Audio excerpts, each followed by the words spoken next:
Abonnés, j'espère que vous allez bien.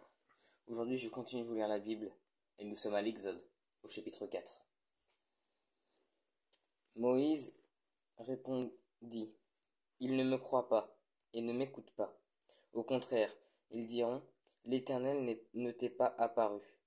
Et l'Éternel lui dit: Qu'y a-t-il dans ta main?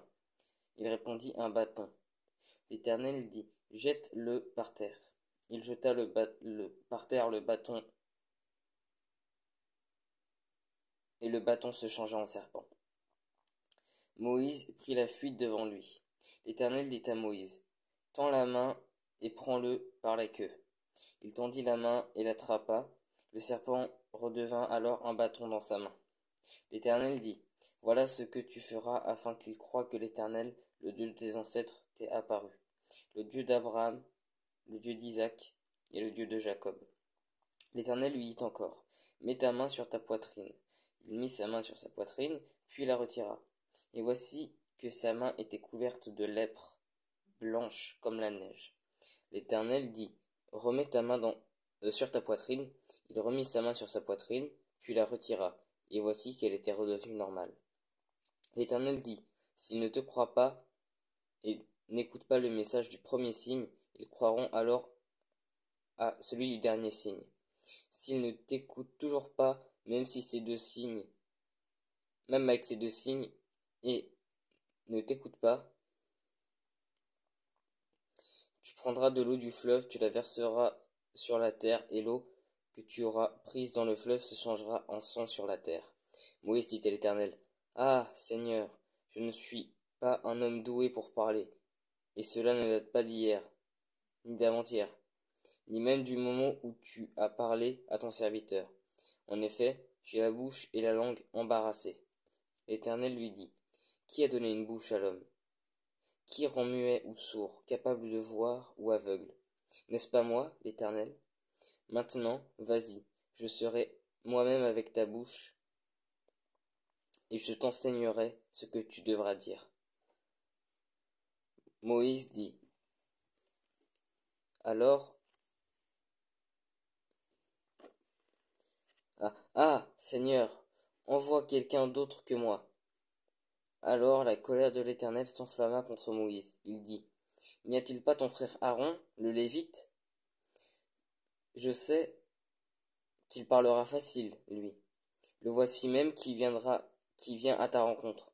Quand il te verra, il se réjouira dans son cœur. Tu lui parleras et tu mettras les paroles dans sa bouche. Et moi je serai avec ta bouche, et je serai avec sa bouche, et je vous enseignerai ce que vous devrez faire. C'est lui qui parlera pour toi au peuple. Il te servira de bouche, et toi, tu tiendras pour lui la place de Dieu. Prends ce bâton dans ta main, c'est avec lui que tu accompliras les signes. Moïse s'en alla. De retour chez son beau-frère Jéthro, qui s'appelait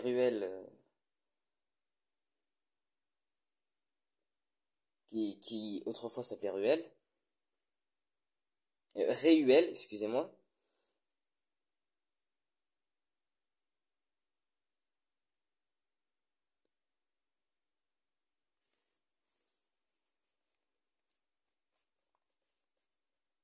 Il lui dit: Laisse-moi retourner vers mes frères, qui sont en Égypte, pour voir si ils sont encore en vie. Jéthro dit à Moïse: Va en toute tranquillité.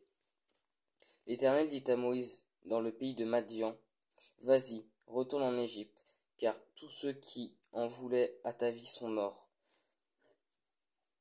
Moïse prit sa femme et ses enfants, les fit monter sur des ânes et retourna en Égypte. Il prit à la main le bâton de Dieu. L'Éternel dit à Moïse, en partant pour retourner en Égypte: Vois tous les prodiges que j'ai mis dans ta main. Tu les feras devant le Pharaon. De mon côté, j'endurcirai son cœur et il ne laissera pas partir le peuple. Tu annonceras au Pharaon: Voici ce que dit l'Éternel. Israël est mon fils aîné. Je t'ordonne de laisser partir mon fils, pour qu'il me serve. Si tu refuses de laisser partir, je le ferai mourir, ton fils aîné. Pendant le voyage, à l'endroit où il passait la nuit, l'Éternel attaqua et chercha à le faire mourir. Séphora prit une pierre tranchante, coupa le prépuce de son fils et le jeta aux pieds de Moïse en disant: Tu es pour moi un mari de sang. Alors l'Éternel le laissa.